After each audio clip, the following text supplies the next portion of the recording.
Deep space held no mercy for the curious, yet Dr. Naya pressed her scaled fingers against the console with growing excitement. The eternal harvest drifted through the void like a metallic predator, its sensors reaching into every corner of the dead system ahead. 300 years had passed since the Great Purge cleansed this sector of human contamination, and now her research team had come to study the bones of their former enemy. The third planet rotated slowly beneath their ship, its surface scarred by weapon strikes and atmospheric collapse. Terra, the humans had called it, though the records showed dozens of other names in their primitive languages.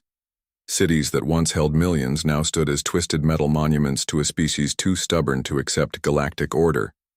Dr. Naya, we have an anomaly. Her assistant Cole's voice carried uncertainty as his 4 eyes focused on the scanning array. The deep tissue scanners are detecting something unexpected in the northern ruins. Naya moved across the bridge with fluid grace, her research team parting before her like water. Each member of the crew represented a different species from the Galactic Collective, united in their scientific curiosity about extinct civilizations. The humans had been particularly fascinating, subjects before their necessary elimination, showing remarkable adaptability despite their obvious inferiority. What kind of anomaly? She asked, studying the scrolling data on Cole's screen. The scanners painted a 3-dimensional map of the ruined city below, highlighting structural remains and radiation pockets left from the purification process. Life signs. Cole's voice dropped to a whisper. A single biological signature, approximately 34 standard years old, located 7 levels below what the records identify as New Haven City. The bridge fell silent except for the humming of ship systems. Naya felt her gill slits flutter with confusion. Life signs were impossible. The bioweapon released during the Great Purge had been specifically engineered to target human DNA, breaking down their cellular structure within days. No human could have survived 3 centuries of exposure to the residual toxins. Run a verification scan, she commanded, her scientific mind refusing to accept the impossible. Check for equipment malfunction or interference from the planetary magnetic field. The crew worked in focused silence, their various appendages dancing across control surfaces with practiced efficiency. Minutes passed as they ran diagnostic after diagnostic, each test confirming what none of them wanted to believe. The life sign remained constant, pulsing with the steady rhythm of a living heart. Dr. Naya. Cole's voice carried a tremor of fear. The biological markers are definitely human. The genetic signature matches the archived samples from the pre-purge databases perfectly. Naya's mind raced through possibilities. Could this be some kind of preservation technology, keeping a human in stasis for 3 centuries?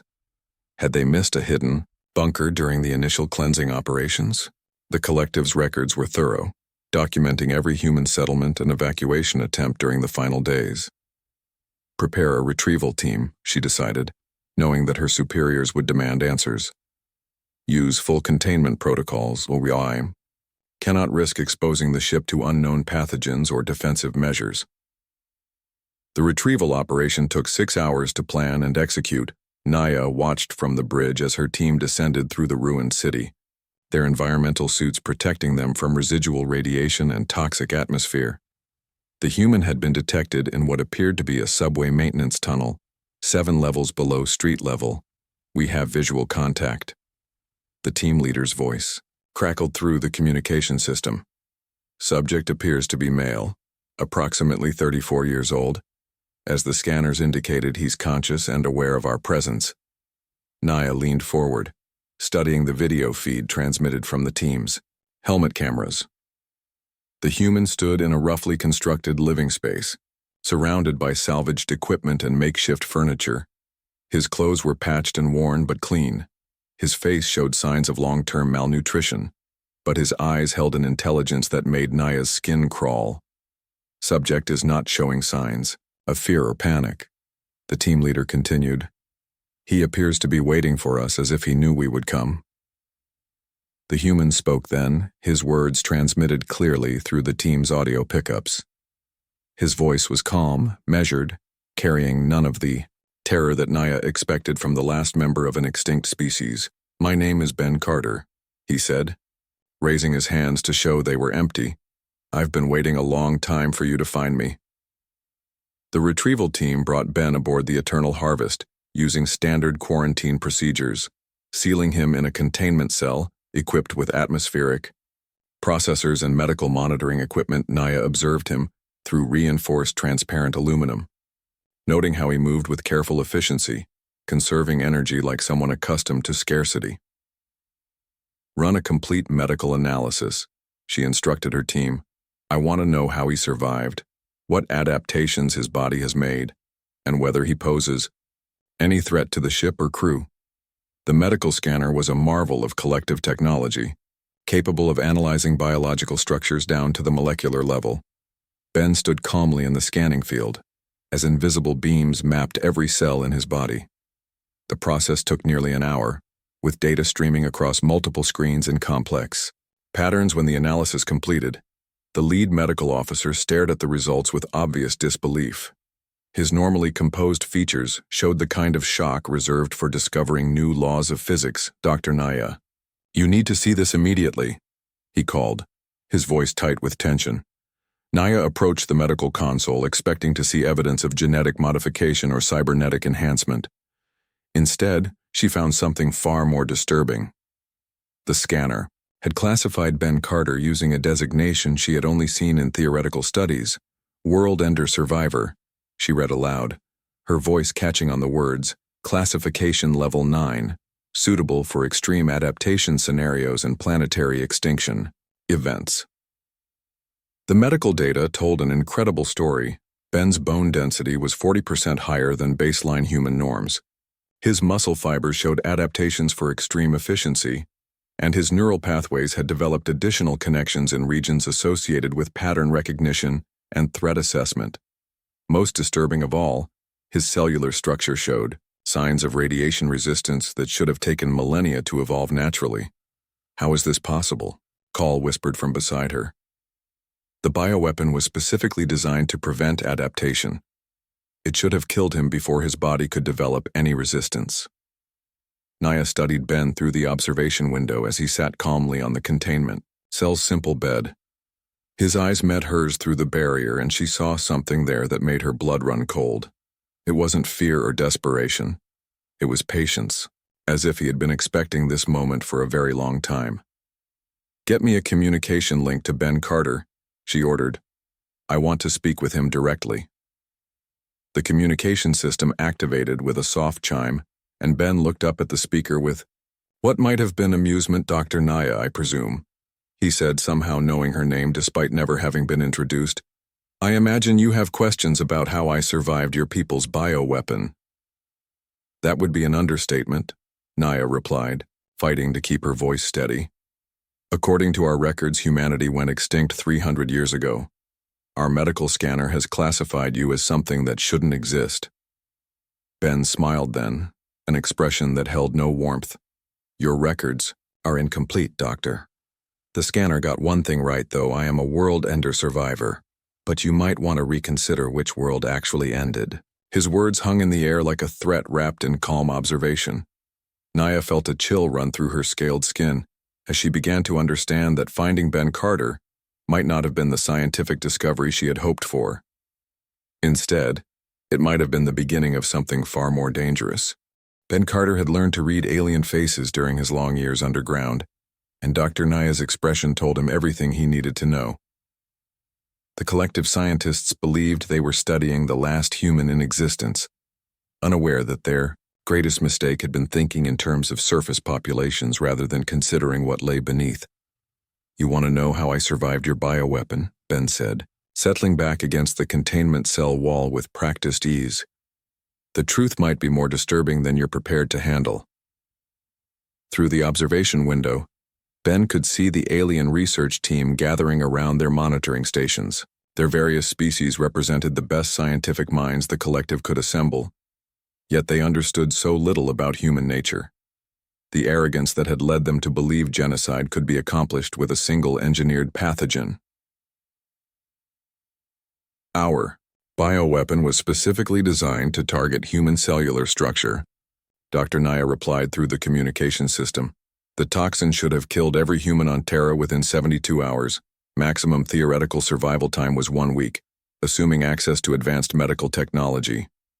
Ben laughed softly, a sound that seemed to unnerve his captors. Your weapon worked exactly as designed, Doctor. It killed approximately 97% of humanity within the time frame you specified, but you made a critical error in your calculations. He stood and began pacing the small containment cell, his movements efficient despite the confined space. Each step was carefully measured, a habit developed from years of navigating cramped underground passages where wasted energy could mean death. You studied human biology extensively before the attack, analyzing our physical weaknesses and genetic vulnerabilities, but you never understood our greatest strength. We don't just adapt to survive, we adapt to win. The alien scientists exchanged glances, their various forms of communication creating a low buzz of concern. Ben had spent decades learning to interpret these subtle signs, knowledge that had kept him alive when other survivors grew careless. When your bioweapon hit the major population centers, most humans did exactly what you expected. Ben continued, his voice taking on the rhythm of a story told many times. They panicked, sought medical help, and died in their hospitals and homes. But some of us remembered the old survival protocols from the resource wars. Ben's mind drifted back to those first terrible weeks when the sky had burned with orbital bombardment and the air itself had become poison. His father had been a military engineer, obsessed with underground construction and emergency preparation. What had seemed like paranoia became salvation when the end finally came. The first groups to go underground were mostly military personnel, engineers and civilians who lived near subway systems or natural cave networks. We sealed ourselves in, using everything from subway tunnels to abandoned missile silos. Those first months were hell. We lost more people to starvation and fighting than to your weapon. Dr. Naya leaned closer to her monitoring station. But the bioweapon's residual effects should have contaminated any underground water supplies. The toxin was designed to persist in the environment for decades. It did persist, Ben agreed, which is why we had to change.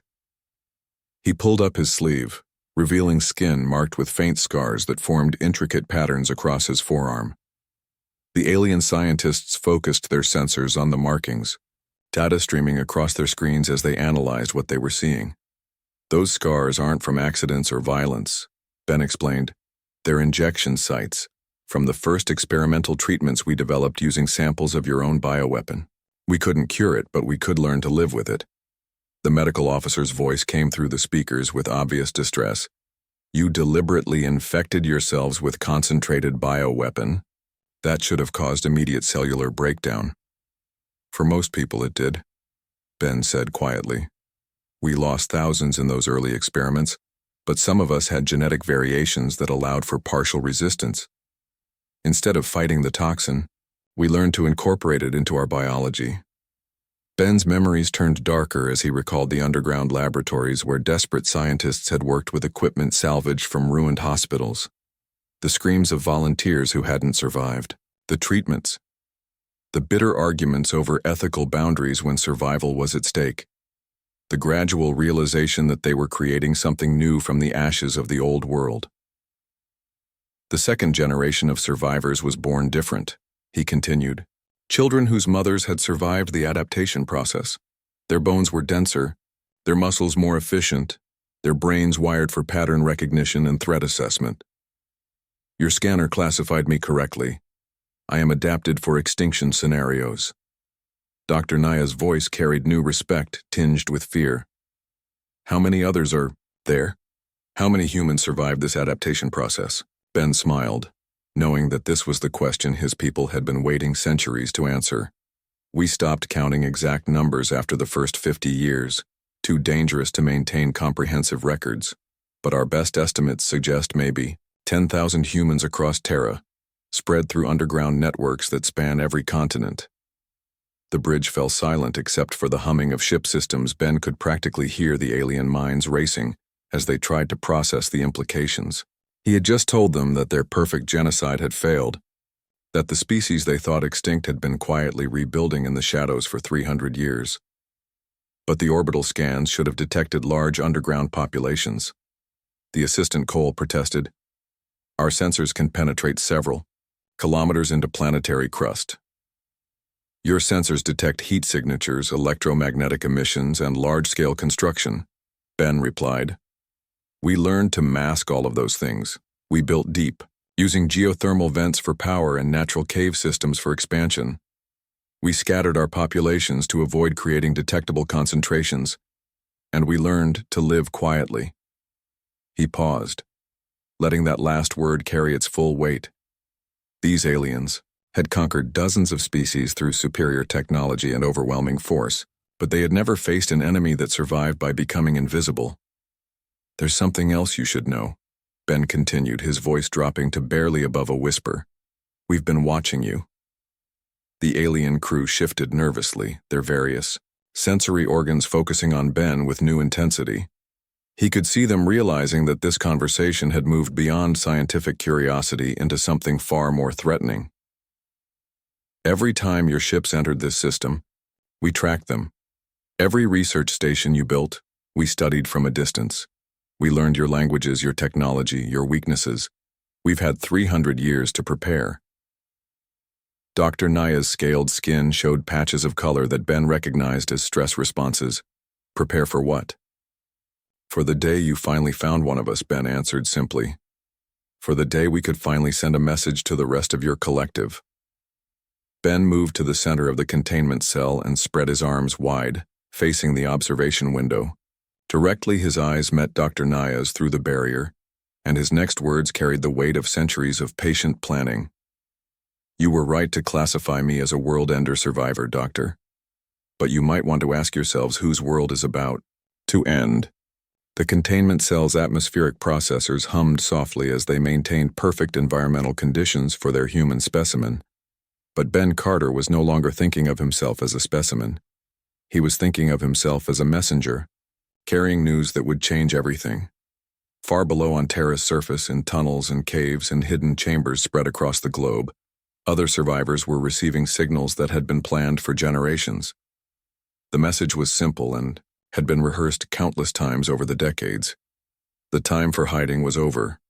Humanity was ready to announce its return to the galaxy. The nanoscale devices hidden within Ben Carter's bone marrow had been dormant for 34 years, waiting for exactly this moment. When the Eternal Harvest's medical scanners had penetrated his cellular structure for analysis, they had unknowingly activated microscopic machines that began their silent work immediately. Ben sat quietly in his containment cell, outwardly calm while internally monitoring the progress of technology so advanced it made the collective's best engineering look primitive. These weren't crude mechanical devices but sophisticated biological constructs, grown in underground laboratories from reverse-engineered alien technology and human ingenuity. Dr. Naya, he called through the communication system. I'd like to discuss the history of human space exploration with you. Our achievements before your people arrived in this system. The alien scientist appeared at the observation window, her scaled features showing curiosity mixed with suspicion. She had been studying Ben's psychological profile, trying to understand why he showed no signs of fear or desperation, despite being the apparent last of his species. Human space exploration was limited to your inner system, she replied. Primitive chemical rockets and basic orbital stations. Your species never achieved faster than light capability. Ben smiled knowingly. That's what your historical records show, but records can be incomplete, especially when the people keeping them don't want certain information to survive. While he spoke, the nanoscale infiltrators were spreading through the ship's computer network like digital ghosts. Each device was programmed with specific targeting protocols, designed to map alien technology without triggering security systems. The years of preparation were finally paying off as decades of theoretical knowledge became practical application. What are you suggesting? Dr. Naya asked, her voice carrying new tension. I'm suggesting that when you studied human civilization before the Great Purge, you focused on surface populations and obvious infrastructure. Ben replied. You never looked for the projects that were hidden underground or in deep space. the ones that required decades to complete and absolute secrecy to protect. Ben's memories turned to stories passed down through survivor networks, tales of desperate construction projects launched in the final years before the collective's arrival, generation ships built in asteroid mining facilities, hidden bases established beyond the orbit of the outer planets, research stations disguised as space debris projects that had seemed like fantasy until the alternative became extinction. The Mason colony expedition launched 15 years before your arrival. He continued, 300 families sent to establish a foothold around the O. Centauri system basic supplies and equipment, but carrying our complete genetic database and technological archives. The bridge crew was listening now. Ben could tell from the increased activity visible through security cameras that his infiltration devices were already accessing. The aliens were beginning to understand that their intelligence about human capabilities might have been deliberately incomplete. The Heisenberg research station was another project you missed, Ben went on. Built inside a hollowed-out asteroid, designed to look like natural space debris from a distance, fully staffed with our best physicists and engineers working on long-term survival technologies. Dr. Naya's gill slits fluttered with agitation. Our deep space surveys found no evidence of human presence beyond Terra's moon. You're describing fantasy scenarios. Your surveys found what they were designed to find, Ben corrected. Large heat signatures, electromagnetic emissions, obvious signs of technological civilization. But humans learned stealth from studying your own methods. We became very good at hiding in plain sight. The nanoscale devices were now integrated throughout the ship's primary systems, copying technical specifications and tactical data while remaining completely undetectable. Ben could feel their progress through subtle bioelectric feedback, a sensation like pins and needles that told him the operation was proceeding perfectly. Even if some humans escaped Terra, they would have lacked the resources to survive independently. The assistant Cole interjected, your species required massive industrial infrastructure for space-based colonies. Ben laughed softly. That's thinking like a collective species, assuming that survival requires maintaining your original standard of living. Humans adapt, remember. We learn to live with less, to build from salvaged materials, to make tools from debris. His tone grew more serious as he described the reality of human survival in space.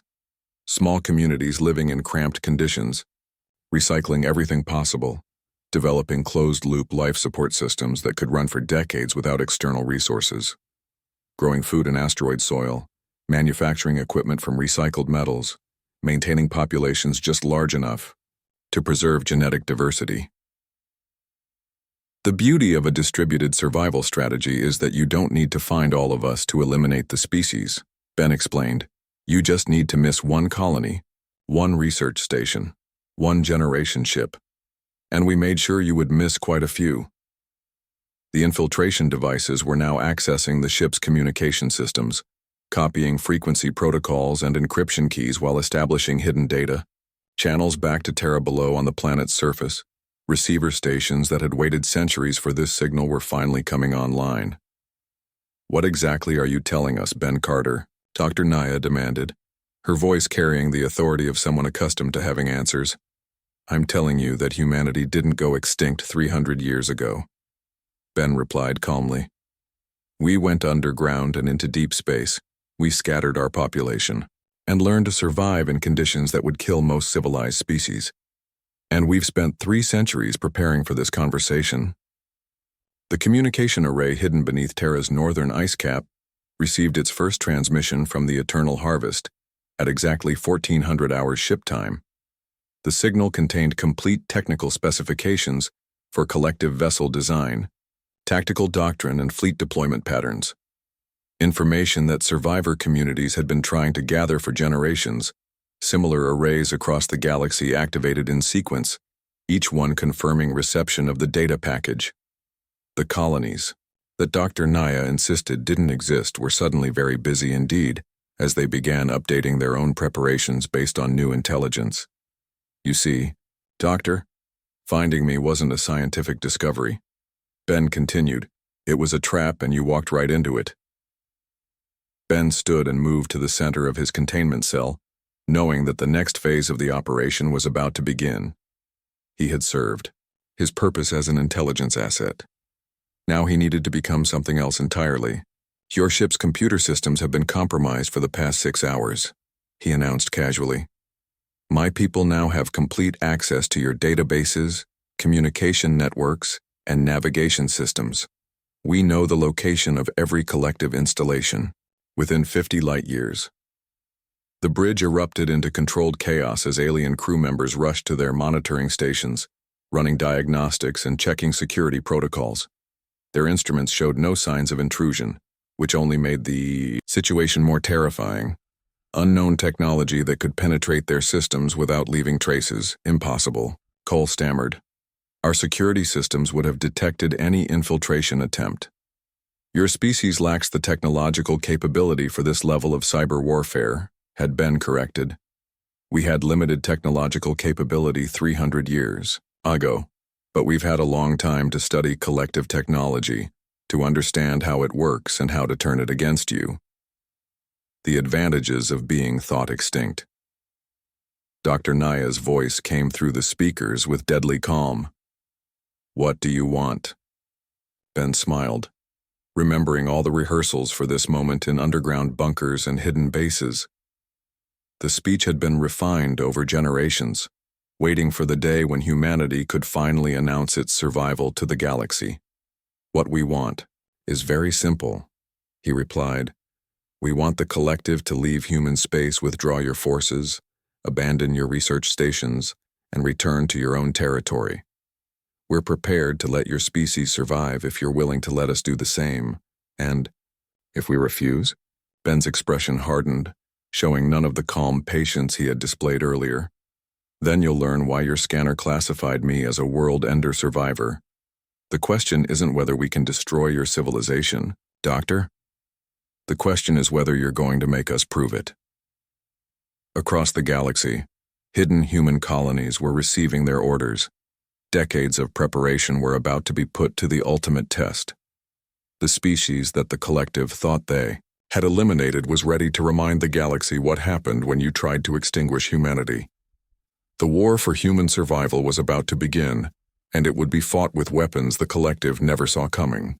The first sign that Ben Carter's threats were more than desperate bluffing came when the Eternal Harvest lost contact with collective command.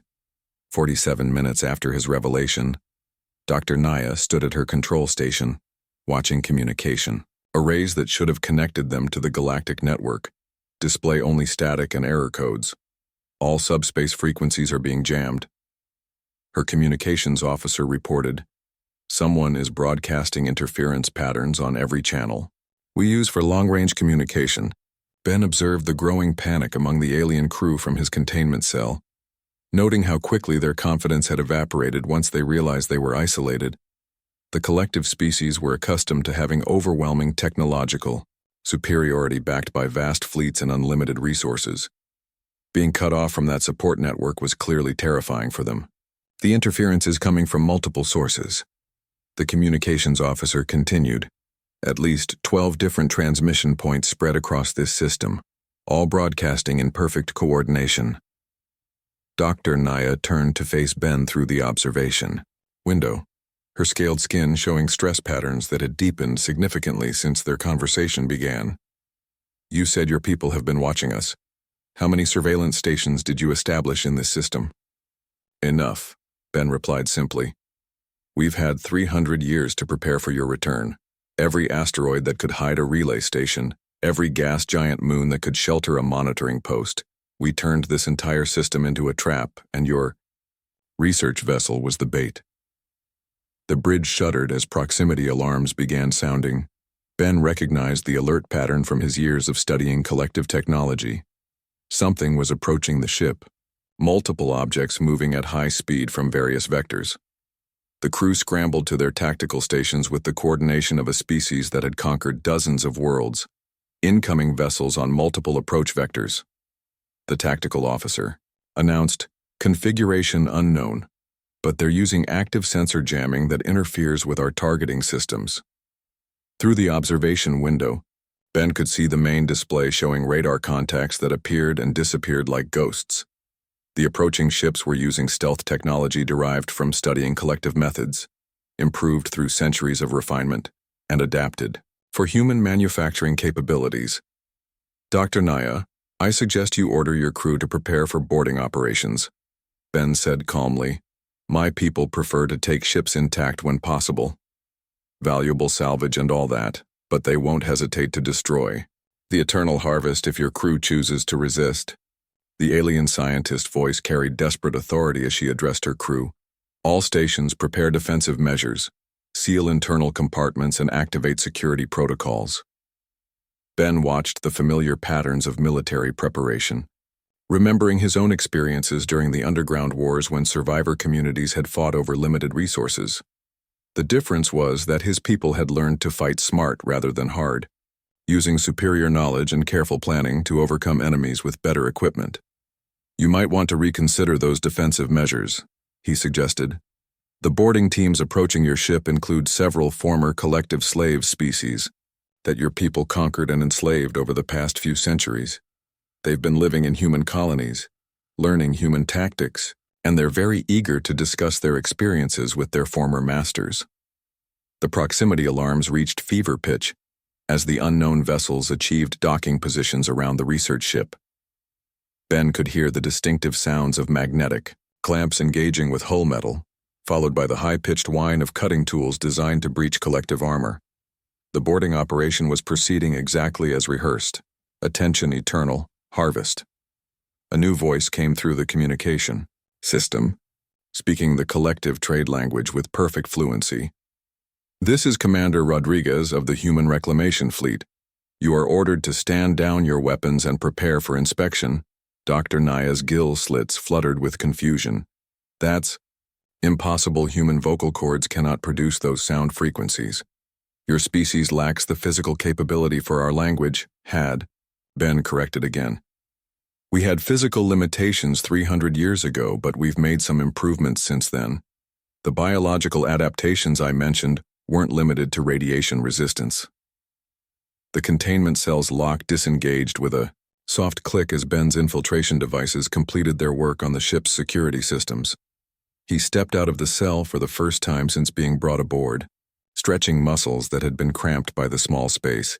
His movements were fluid despite months of limited activity, another result of genetic modifications developed in underground laboratories. The modifications were extensive, Ben continued, walking toward the observation window where Dr. Naya stood frozen with shock. Enhanced lung capacity for high-altitude operations, modified vocal cords for interspecies communication, improved visual spectrum for low-light environments. We redesigned ourselves for survival in a hostile galaxy. The bridge access doors opened as human boarding teams entered the command center. Ben smiled as he recognized several faces from his years in the deep colonies, people he had worked with during the long preparation phase.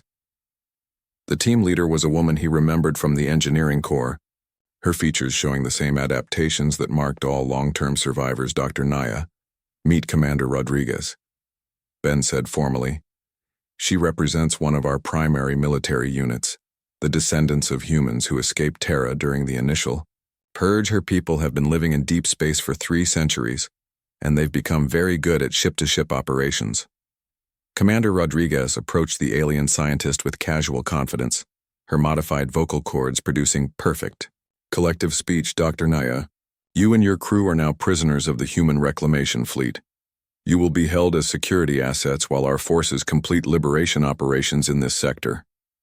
The alien crew members were being efficiently restrained by boarding teams equipped with weapons designed specifically to counter collective physiology. Ben noted the professional calm of the human soldiers, veterans of countless operations against alien targets. These weren't desperate survivors fighting for scraps, they were military professionals executing a carefully planned campaign. Liberation operations, Dr. Naya repeated. What are you talking about? Ben answered before Commander Rodriguez could reply. We're talking about the end of collective occupation of human territory, the reclamation of our worlds, our space stations, our mining facilities, everything your people took from us during the Great Purge. Through the bridge viewports, Ben could see other human reclamation fleet vessels emerging from stealth positions throughout the system. Ships that had been disguised as asteroids or space debris were revealing their true nature as they moved toward collective installations. The trap that had been centuries in the making was finally springing closed. "This is impossible," Dr. Naya protested. "Your species was eliminated. We have comprehensive records of the purge operations. Every major population center was destroyed. Every space-based facility was captured or destroyed. Your records were correct." Ben agreed. "But they were also incomplete. You eliminated the human civilization you could see, the one that operated in open space with obvious infrastructure, but you never found the civilization we built in secret, the one designed specifically to survive your attention." Commander Rodriguez was coordinating with her teams through communication devices integrated into their modified physiology. Reports were streaming in from across the system as hidden human forces emerged to reclaim facilities that had been abandoned. Centuries earlier, the operation was proceeding with mechanical precision. "Strike teams have secured the orbital processing station," she reported. "Minimal resistance, facility is intact, and operational mining platform 7 has been secured. Crew detained without casualties. Research outpost on the fourth moon reports successful infiltration." Ben watched Dr. Naya's expression as she realized the scale of what was happening. This wasn't a desperate last stand by the final remnants of humanity. This was a coordinated military operation carried out by forces that had been preparing for this moment across multiple generations. "How many?" she whispered. "How many humans are there really?" Ben considered the question carefully, remembering debates in underground councils about whether revealing accurate population figures would be strategic or dangerous. The truth was that even he didn't know exact numbers, as security protocols had kept different colony groups isolated from each other. "Enough," he said finally. "Enough to reclaim our territory and defend it against any force you send against us. We're not the desperate survivors you expected to find. Doctor, we're a military force that has spent 3 centuries preparing for war against the collective." The communication array crackled as reports continued streaming in from across the system. Collective installations that had operated unchallenged for centuries were falling to human forces with startling speed. The aliens had never prepared for this kind of coordinated assault from an enemy they believed was extinct. "The question now," Ben continued, "is whether the collective is willing to accept a negotiated withdrawal from human space, or whether you prefer to discover exactly what weapons we've developed during our centuries of exile." Dr. Naya looked around her captured bridge, seeing her crew restrained by soldiers from a species she had thought extinct. The scientific expedition that was supposed to study dead worlds had instead uncovered a living enemy that had been waiting patiently for revenge. The age of collective dominance in human space was ending, and humanity was ready to reclaim its place among the stars. 6 months after the capture of the Eternal Harvest, Ben Carter stood in the rebuilt observation deck of New Haven Station, watching human ships patrol the space where collective vessels had once operated with impunity. The transformation had been swift and decisive, aided by 3 centuries of preparation and an enemy that had never imagined they might face organized resistance from an extinct species. The station itself was a monument to human adaptability, constructed from the salvaged remains of collective installations and hidden construction materials that had waited underground for generations. What had once been alien research facilities were now human command centers, their technology reverse-engineered and improved upon by survivors who had nothing to lose and everything to prove. Final casualty reports from the Terra Liberation. Commander Rodriguez announced as she joined Ben at the observation window.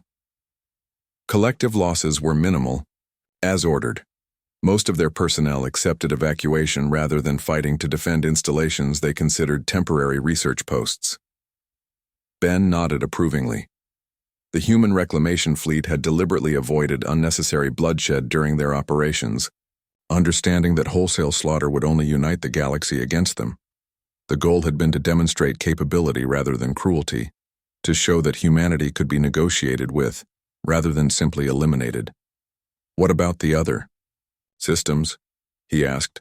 "How are the deep space colonies reporting in?" Better than we hoped, Rodriguez replied. The Centauri settlements have established contact with Collective Diplomatic Corps. The asteroid mining operations in the Ross system have declared independence and are offering trade agreements, and the Generation ships report they've found suitable worlds beyond the range of current collective expansion. Through the viewport, Ben could see the orbital construction yards where human engineers were building the next generation of starships. These weren't the crude chemical rockets that had limited pre-war humanity to their inner system, but sophisticated vessels incorporating the best of human innovation and captured collective technology. The combination was proving remarkably effective. Dr. Naya's research team has requested another meeting, Rodriguez continued. They claim to have valuable intelligence about collective long-term planning, information they're willing to trade for improved quarters and research access. Ben smiled, remembering the alien scientist who had been so confident in her species' superiority just months earlier. The experience of being captured by supposedly extinct humans had been educational for the entire collective research team. They were beginning to understand that the galaxy was more complicated than their military dominance had suggested. Schedule the meeting for tomorrow, he decided. But maintain security protocols. Dr. Naya is adapting to her new situation, but we can't assume her cooperation is permanent. The collective will eventually send negotiators, and she'll want to have valuable information to trade. The communication array activated with an incoming transmission from Earth, where human governments were struggling to establish control over populations that had lived independently for centuries. The surface dwellers who had survived in scattered communities were having difficulty accepting authority from the underground survivors who had planned and executed the reclamation. Ben, we have a situation developing. The voice belonged to Director Walsh, one of the senior coordinators from the deep colonies.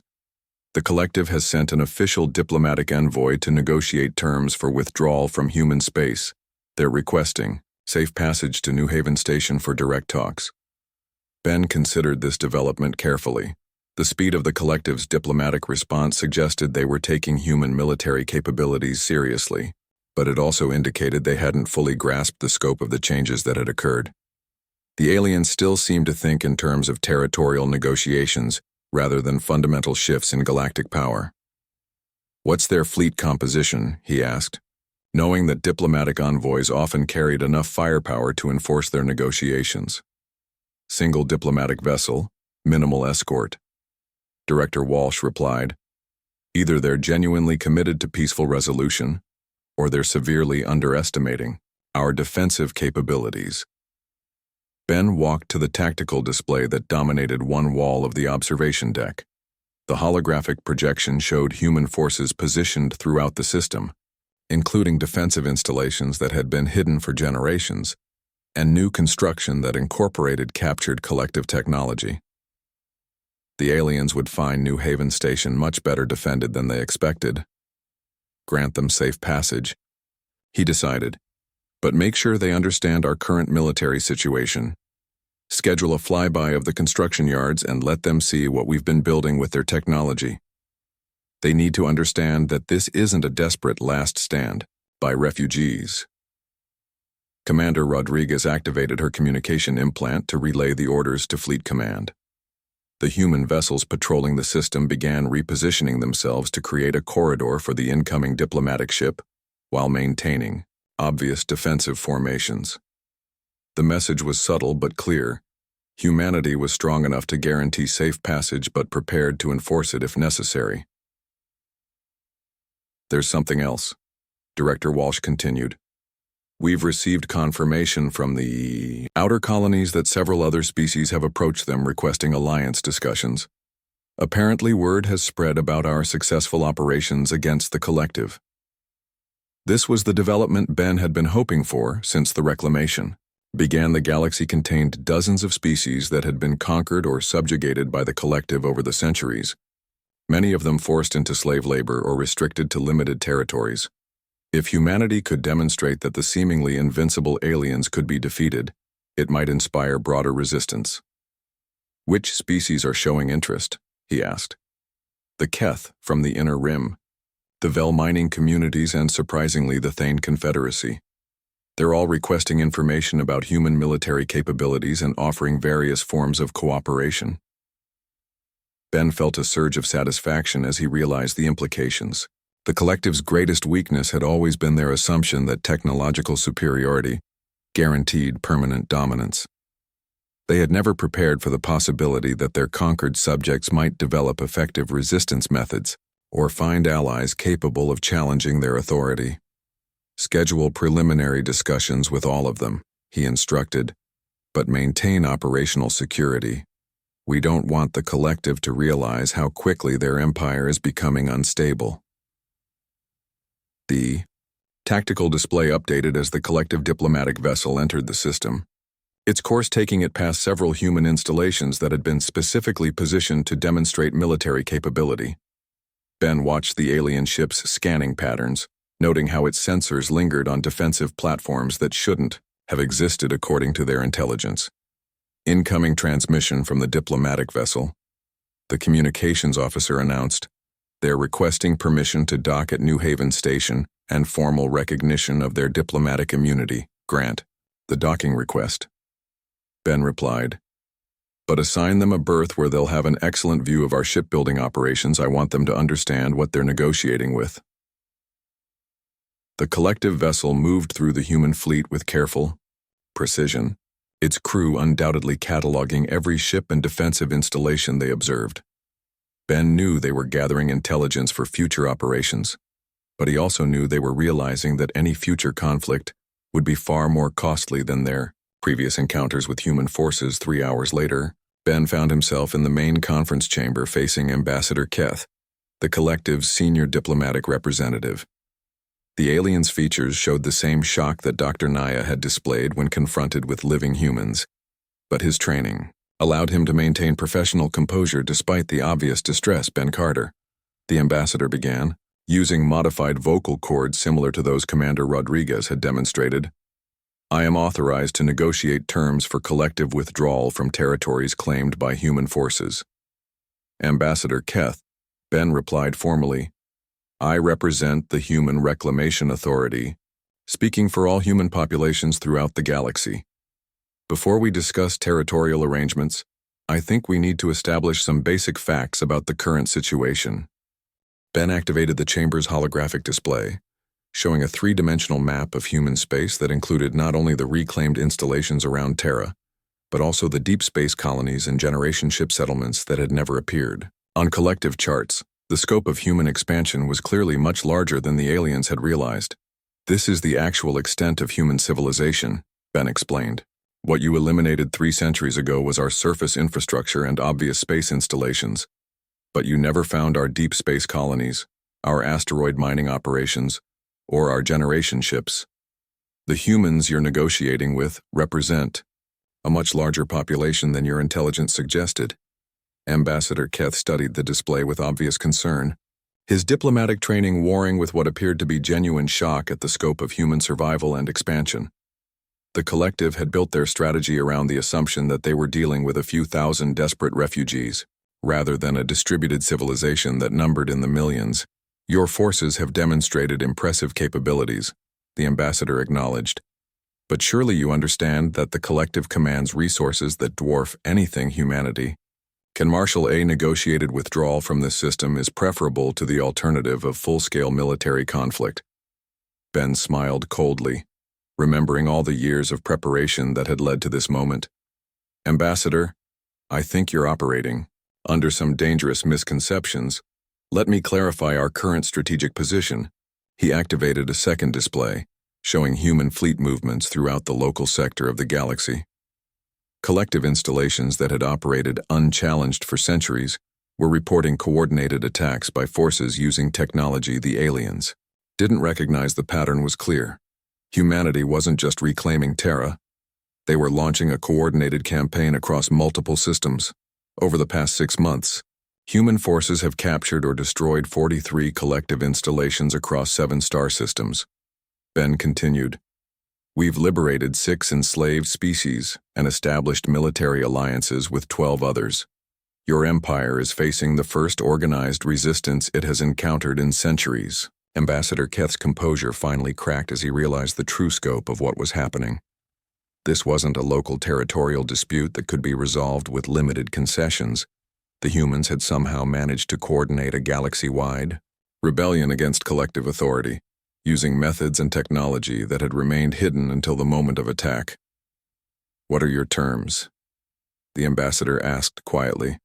"Complete withdrawal of collective forces from all systems with human populations," Ben replied. "Recognition of human territorial sovereignty and the right of formerly enslaved species to choose their own governments. Establishment of formal diplomatic relations based on equality rather than dominance." The negotiations continued. For 3 days, with the ambassador repeatedly contacting collective command for new instructions. As the scope of human demands became clear, Ben knew they were stalling for time while gathering intelligence, but he also knew that every day of delay brought reports of new human victories across the galaxy. When the diplomatic vessel finally departed, it carried terms that would have been unthinkable just months earlier. The collective agreed to withdraw from human space, recognize the sovereignty of liberated species, and establish formal diplomatic relations based on mutual respect rather than conquest. Ben stood again at the observation deck window, watching the collective ship disappear into hyperspace. The galaxy had changed fundamentally in the past 6 months, and humanity was no longer the desperate refugee species hiding in the shadows. They had become a military and diplomatic power capable of challenging the established order. Behind him, the communication arrays carried reports from human colonies across the galaxy, each one confirming that the age of collective dominance was ending. The scanner aboard the Eternal Harvest had been correct in its assessment. Ben Carter was indeed a world-ender survivor. The world that had ended wasn't Terra, as the aliens had planned, but the galaxy they thought they controlled. The new equilibrium would be built on human terms, and the species that had survived extinction was ready to ensure it never faced that threat again.